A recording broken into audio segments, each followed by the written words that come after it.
اعوذ باللہ من الشیطان الرجیم بسم اللہ الرحمن الرحیم وَلْتَكُن مِّنكُمْ أُمَّةٌ يَدْعُونَ إِلَى الْخَيْرِ وَيَأْمُرُونَ بِالْمَعْرُوفِ وَيَنْهَوْنَ عَنِ الْمُنكَرِ وَأُولَئِكَ هُمُ الْمُفْلِحُونَ وَلَا تَكُونُوا كَالَّذِينَ تَفَرَّقُوا وَاخْتَلَفُوا مِن بَعْدِ مَا جَاءَهُمُ الْبَيِّنَاتُ وَأُولَئِكَ لَهُمْ عَذَابٌ عَظِيمٌ يَوْمَ تَبْيَضُّ وُجُوهٌ وَتَسْوَدُّ وُجُوهٌ فَأَمَّا الَّذِينَ اسْوَدَّتْ وُجُوهُهُمْ أَكَفَرْتُمْ بَعْدَ إِيمَانِكُمْ فَذُوقُوا الْعَذَابَ بِمَا كُنتُمْ تَكْفُرُونَ وَأَمَّا الَّذِينَ ابْيَضَّتْ وُجُوهُهُمْ فَفِي رَحْمَةِ اللَّهِ هُمْ فِيهَا خَالِدُونَ تِلْكَ آيَاتُ اللَّهِ نَتْلُوهَا عَلَيْكَ بِالْحَقِّ وَمَا اللَّهُ يُرِيدُ ظُلْمًا لِلْعَالَمِينَ وَلِلَّهِ مَا فِي السَّمَاوَاتِ وَمَا فِي الْأَرْضِ وَإِلَى اللَّهِ تُرْجَعُ الْأُمُورُ صدق اللہ العظیم۔ سورہ آل عمران کی اس آیت کے اندر اللہ تعالیٰ نے امت محمدیہ صلی اللہ علیہ وسلم کا ذکر کیے ہے، اور یہ ہمارے تبلیغی حضرات اس آیت پر بہت زیادہ بیان کرتے ہیں، اور یہ آیت چونکہ ہے ہی آپ صلی اللہ علیہ وسلم کی امت کی فضیلت پر، تو حضرت ضحاک رحمہ اللہ فرماتے ہیں کہ اس جماعت سے مراد خاص صحابہ اور خاص راویان حدیث ہیں، یعنی مجاہد اور علماء ہیں۔ امام ابو جعفر رحمہ اللہ فرماتے ہیں کہ رسول اللہ صلی اللہ علیہ وسلم نے اس آیت کی تلاوت کی، پھر فرمایا صبر سے مراد قرآن و حدیث کی اتباع ہے۔ یہ یاد رہے کہ ہر سانس لینے والے پر تبلیغ حق جو ہے یہ کیا ہے؟ فرض ہے۔ تاہم ایک جماعت تو خاص اسی کام میں مشغول رہنی چاہیے۔ آپ صلی اللہ علیہ وسلم نے فرمایا کہ تم میں سے جو کوئی شخص بھی کسی برائی کو دیکھے تو اس کو چاہیے کہ اس برائی کو ہاتھ سے روکے۔ اگر ہاتھ سے روکنے کی طاقت نہیں ہے تو اسے چاہیے کہ اس برائی کو جو ہے وہ زبان سے روکے۔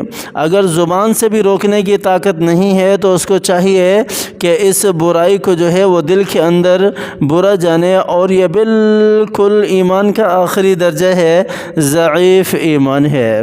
مسند احمد میں ہے، رسول اللہ صلی اللہ علیہ وسلم فرماتے ہیں، اس ذات کی قسم جس کے ہاتھ میں میری جان ہے، تم اچھائی کا حکم اور برائیوں کی مخالفت کرتے رہو، ورنہ عن قریب اللہ تعالیٰ تم پر اپنا عذاب نازل فرما دے گا، تو پھر تم دعائیں مانگو گے اور وہ دعائیں قبول نہیں ہوں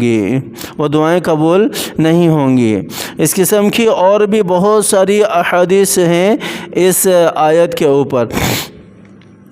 کون سی آیت؟ وَلْتَكُن مِّنكُمْ أُمَّةٌ يَدْعُونَ إِلَى الْخَيْرِ وَيَأْمُرُونَ بِالْمَعْرُوفِ وَيَنْهَوْنَ عَنِ الْمُنكَرِ۔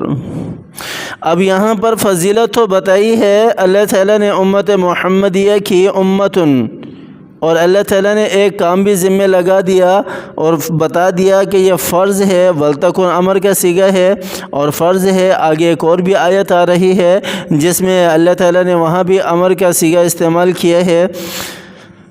تو امر کا صیغہ جو ہے وجوب اور فرضیت کے لیے آتا ہے، تو ہر امت محمدیہ کے اوپر یہ لازم ہے کہ وہ دین جو ہے اس کو پھیلائے، تبلیغ کرے، اس کی لوگوں تک پہنچائے۔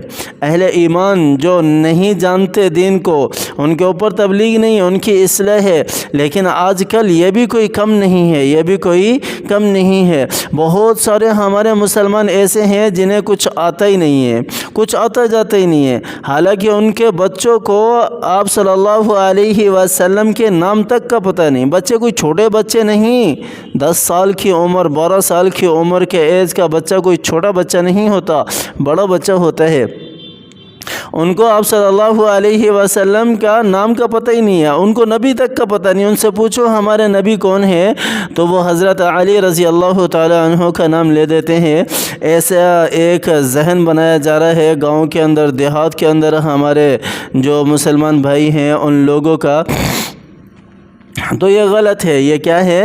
غلط ہے۔ ہر ایک کے اوپر لازم ہے کہ وہ ایک دوسرے کی اصلاح کرے، دوسرے کا آئینہ ہونا چاہیے۔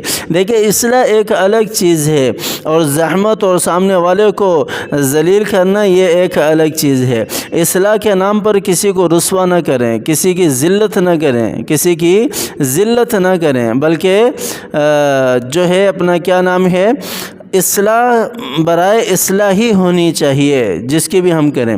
ہاں جو غیر مسلم ہیں، جو نان مسلم ہے، ان تک یہ دین کہلائے گا، تبلیغ کہلائے گا کہ ان تک جو بات پہنچائی جا رہی ہے یہ تبلیغ کے دائرے کے اندر آئے گی۔ اور یہاں میں ایک بات کی وضاحت کرتا چلوں، یہاں پر جو امت محمدیہ کی آپ صلی اللہ علیہ وسلم نے فضیلت بیان کی ہے، اس کی دو وجہ ہیں، دو ریزن ہیں۔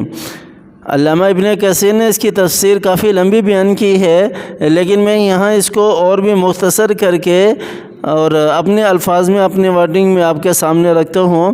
اللہ تعالیٰ نے دو وجوہ، دو ریزن بیان کیے ہیں آپ صلی اللہ علیہ وسلم کی فضیلت کے، آپ صلی اللہ علیہ وسلم کی امت کے فضیلت کے۔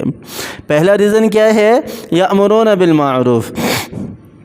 پہلے تو اللہ تعالیٰ نے کہہ دیا نا کہ آپ صلی اللہ علیہ وسلم کی امت ہے ہی فضیلت والی امت، یدعون الی الخیر، یدعون الی الخیر، کہ وہ بھلائی والے کام کرتے ہیں۔ کیا کام کرتے ہیں؟ بھلائی والے کام کرتے ہیں، لوگوں کو بھلائی کی طرف لے کر آتے ہیں۔ اور ہمارا آج کا مسلمان بھلائی کے اندر کیا سمجھتا ہے کہ صرف نیکی کا حکم دینا یہی بھلائی ہے، برائی سے روکنا بھلائی ہے ہی نہیں۔ اللہ تعالیٰ نے خود اس امر کی الی الخیر، خیر والے بھلائی والے عمل کی اللہ تعالیٰ نے خود آگے تفسیر بیان کی ہے کہ اس کی آگے تفسیر کیا ہے۔ اللہ تعالیٰ نے آگے ارشاد فرمایا یأمرون بالمعروف وینہون عن المنکر۔ خیر کس کو کہتے ہیں؟ کہ لوگوں کو نیکی کا حکم دیا جائے، اچھائی کی طرف۔ معروف کے اندر نیکیاں بھی آ جاتی ہیں، نماز بھی آ جاتے ہیں، روزے بھی آ جاتے ہیں، قرآن کی تلاوت بھی آ جاتی ہے، ذکر و اذکار بھی آ جاتے ہیں، حلال رزق بھی آ جاتا ہے، صلہ رحمی بھی آ جاتی ہے، اور جتنے بھی نیک اعمال ہیں جس کو ہم نیکی سمجھ کر ایک دوسرے کو بتا رہے ہوتے ہیں یا کر رہے ہوتے ہیں، وہ سارے کے سارے اس معروف کے اندر آ جاتے ہیں، اچھائی کے اندر آ جاتے ہیں۔ تو اللہ تعالیٰ نے خیر کی یہ تعریف یہاں پر کی ہے، ہم صرف یہاں تک محدود ہیں، صرف یہاں تک۔ خیر کی تعریف اللہ تعالیٰ نے آگے ارشاد فرمائی وَيَنْهَوْنَ عَنِ الْمُنْكَرِ، کہ وہ برائیوں سے بھی ایک دوسرے کو روکتے ہیں۔ آج میں آپ سے پوچھتا ہوں کہ ہم کتنا ایک دوسرے کو برائی سے روکتے ہیں؟ یہاں ہمارا پیش امام جو ہے وہ مسجد کے اندر مصلی پہ کھڑا ہو کر اعلان کر کے تھک جاتا ہے کہ بھئی نماز کھڑی ہو گئی ہے، کم از کم ابھی ہی موبائل سوئچ آف کر دو، ابھی موبائل کو آف کر دو، ابھی اس کو سائلنٹ پہ لگا لو۔ لیکن باوجود اس کے کہ ان کے کانوں میں آواز آ رہی ہوتی ہے، وہ زحمت نہیں کرتے کہ ہم اپنے موبائل کو سوئچ آف کریں۔ ہمارا تاجر، ہمارا دکاندار، ہمارا ٹھیلے والا، ہمارا مزدور، ہمارا ہر فرد جھوٹ بول رہا ہے، خیانت کر رہا ہے، برائی وَيَنْهَوْنَ عَنِ الْمُنْكَرِ، منکر کام کر رہا ہے، منکر کام کر رہا ہے۔ جھوٹ بولنا منکر کام ہے، خیانت کرنا منکر کام ہے، گالم گلوچ دینا منکر کام ہے، کسی کا حق مارنا منکر کام ہے، فضول باتیں کرنا منکر کام ہے، نظر کا غلط استعمال کرنا منکر کام ہے، ہاتھوں کا غلط استعمال کرنا منکر کام ہے، زبان کا غلط استعمال کرنا منکر کام ہے۔ اس کے علاوہ قطع رحمی کرنا منکر کام ہے، لڑائی جھگڑے کرنا منکر کام ہے، ناحق قتل کرنا منکر کام ہے، جہاد سے پیٹ پھیرنا منکر کام ہے، اچھے اعمال سے پیٹ پھیرنا منکر کام ہے، نماز کو چھوڑ دینا منکر کام ہے، روزے کو چھوڑ دینا منکر کام ہے۔ اس کے علاوہ اور بھی بہت سارے منکر کام ہیں، یہ سارے کے سارے وَيَنْهَوْنَ عَنِ الْمُنْكَرِ کے اندر آتے ہیں۔ لیکن آج کا ہمارا مسلمان بھلائیوں تو اپنی فضیلت تو بیان کرتا ہے اپنی، لیکن وہ یہ بات بیان نہیں کرتا کہ میرے اللہ نے جو فضیلت جس بھلائی کی وجہ سے رکھی ہے، اس بھلائی کے دو پہلو ہیں، اور ان دونوں پہلو میں سے ہم نے صرف ایک کو اختیار کیا ہوا ہے اور دوسرے کو چھوڑا ہوا ہے۔ ہمارے کتنے مسلمان ہیں جو سودی لین دین کرتے ہیں؟ ہمارے کتنے مسلمان ہیں جو ایک دوسرے سے قرض لے لیتے ہیں پھر واپسی کرنے کا نام ہی نہیں ہے؟ ملاوٹ، دھوکہ، فریب، حسد، کینہ، بغض، عداوتیں، دشمنیاں، سب کچھ اپنے سینوں کے اندر پالے پھر رہے ہیں۔ کوئی پرواہ نہیں ہے، کوئی پتہ ہی نہیں ہے کہ ہم نے کس طرح کی زندگی جینی ہے، کس طرح کی نہیں جینی۔ اللہ تعالیٰ قرآن کی ہمیں سمجھ عطا فرمائے۔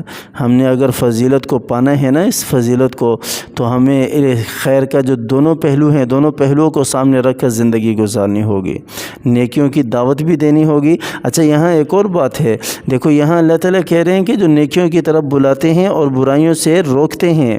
کیا مطلب ہے اس کا؟ کہ سب سے پہلے اپنے اندر یہ صفت لے کر آنی ہے کہ نیکیاں کرنی ہے، برائیوں سے بچنے ہیں، پھر دوسروں کو اس طرف لے کر آنا ہے۔ ہم خود ہی نہیں بچتے، دوسروں کو کیا لے کر آنا ہے۔ اللہ تعالیٰ ہمیں سمجھ عطا فرمائے۔ اللہ تعالیٰ ہمیں قرآن کی تلاوت کرنے کی توفیق عطا فرمائے۔ اللہ تعالیٰ اس کتاب کو ہمارے لیے ذریعہ نجات بنائے، دنیا کے اندر بھی اور آخرت کے اندر بھی۔ اللہ تعالیٰ اس کے ذریعے سے ہمارے جتنے بھی بیمار ہیں، اللہ تعالیٰ سب کو صحت یابی والی زندگی دے، ہمارے پیاروں کو صحت یابی والی زندگی دے۔ جتنی بھی خطائیں، نافرمانیاں ہم سے سرزد ہوئی ہیں، یا اللہ تیری بارگاہ میں ہاتھ اٹھا کر سچے دل سے توبہ کرتے ہیں۔ یا اللہ تو ہماری خطاؤں کو، نافرمانیوں کو معاف فرما دے میرے مولا، ہماری دعا قبول فرما۔ آمین ثم آمین، وآخر دعوانا ان الحمد للہ رب العالمین۔